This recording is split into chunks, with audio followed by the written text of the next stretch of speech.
Guys, రీసెంట్‌గా మన 'RGV' గారి 'శారీ' మూవీ ఓటీటీలోకి వచ్చింది కదా! అయితే నేను ఆ మూవీని జస్ట్ ఇప్పుడే చూడడం అయితే జరిగిందండి. సో, ఈ వీడియోలో మనం ఏంటంటే, అసలు ఆ మూవీ ఎలా ఉంది, ఏంటి అనేది డిస్కస్ చేసే చిన్న ప్రయత్నం అయితే చేద్దాం. ఓకేనా? అయితే ఇక్కడ ఫస్ట్ ఆఫ్ ఆల్ ఈ మూవీలో స్పాయిలర్స్ లేకుండా బేసిక్‌గా స్టోరీ లైన్ ఏంటంటే గైస్, ఆరాధ్య అనే ఇన్‌స్టాగ్రామ్ ఇన్‌ఫ్లుయెన్సర్‌కి మన హీరోయిన్‌కి కిట్టు అనే అబ్బాయి అయితే పరిచయం అవుతాడనమాట. అయితే ఇక్కడ ఏంటంటే కిట్టు ఆరాధ్యకి పరిచయం అయిన తర్వాత ఆరాధ్య కిట్టు వల్ల ఫేస్ చేసిన ప్రాబ్లమ్స్ ఏంటి అండ్ లాస్ట్‌కి వీళ్ళ కథ ఎలా ముగుస్తుంది ఏంటి అనేది మనమైతే మూవీలో చూడాల్సి ఉంటుంది. సో, మొత్తానికి అర్థమైంది కదా స్టోరీ లైన్ ఏంటి అనేది. అయితే ఇప్పుడు ఈ మూవీలో నాకు కనిపించిన ప్లస్ పాయింట్స్ ఏంటంటే గైస్, ఈ మూవీలో నాకైతే పెద్దగా ప్లస్ పాయింట్స్ అయితే కనిపించలేదండి.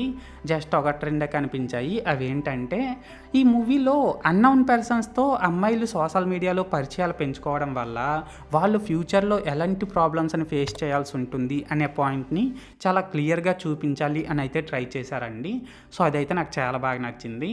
అలాగే ఇందులో యాక్ట్ చేసిన యాక్టర్స్ అందరూ కూడా పర్లేదు, డీసెంట్‌గానే పెర్ఫార్మ్ చేశారు.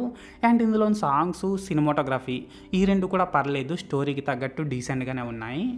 సో, మొత్తానికి ప్లస్ పాయింట్స్ విషయానికి వచ్చినట్లయితే ఇదన్నమాట మ్యాటర్. అండ్ ఇప్పుడు ఈ మూవీలో నాకు కనిపించిన మైనస్ పాయింట్స్ ఏంటంటే గైస్, ఈ మూవీలోని కాన్సెప్ట్ అయితే బాగానే ఉన్నప్పటికీ దాన్ని కరెక్ట్‌గా ప్రెజెంట్ చేయడంలో దీని డైరెక్టర్ బాగా బోల్తా కొట్టాడనే చెప్పాలండి.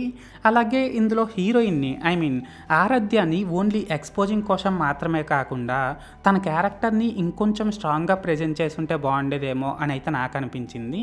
అండ్ ఇక్కడ లాస్ట్‌గా ఏంటంటే గైస్, ఈ మూవీలో హీరోయిన్ చేసిన ఎక్స్‌పోజింగ్ చాలా ఎక్కువగా ఉండడంతో పాటు అక్కడక్కడ వైలెన్స్ కూడా ఉంది కాబట్టి ఈ మూవీని ఫ్యామిలీతో చూడడం చాలా కష్టమనే చెప్పాలండి.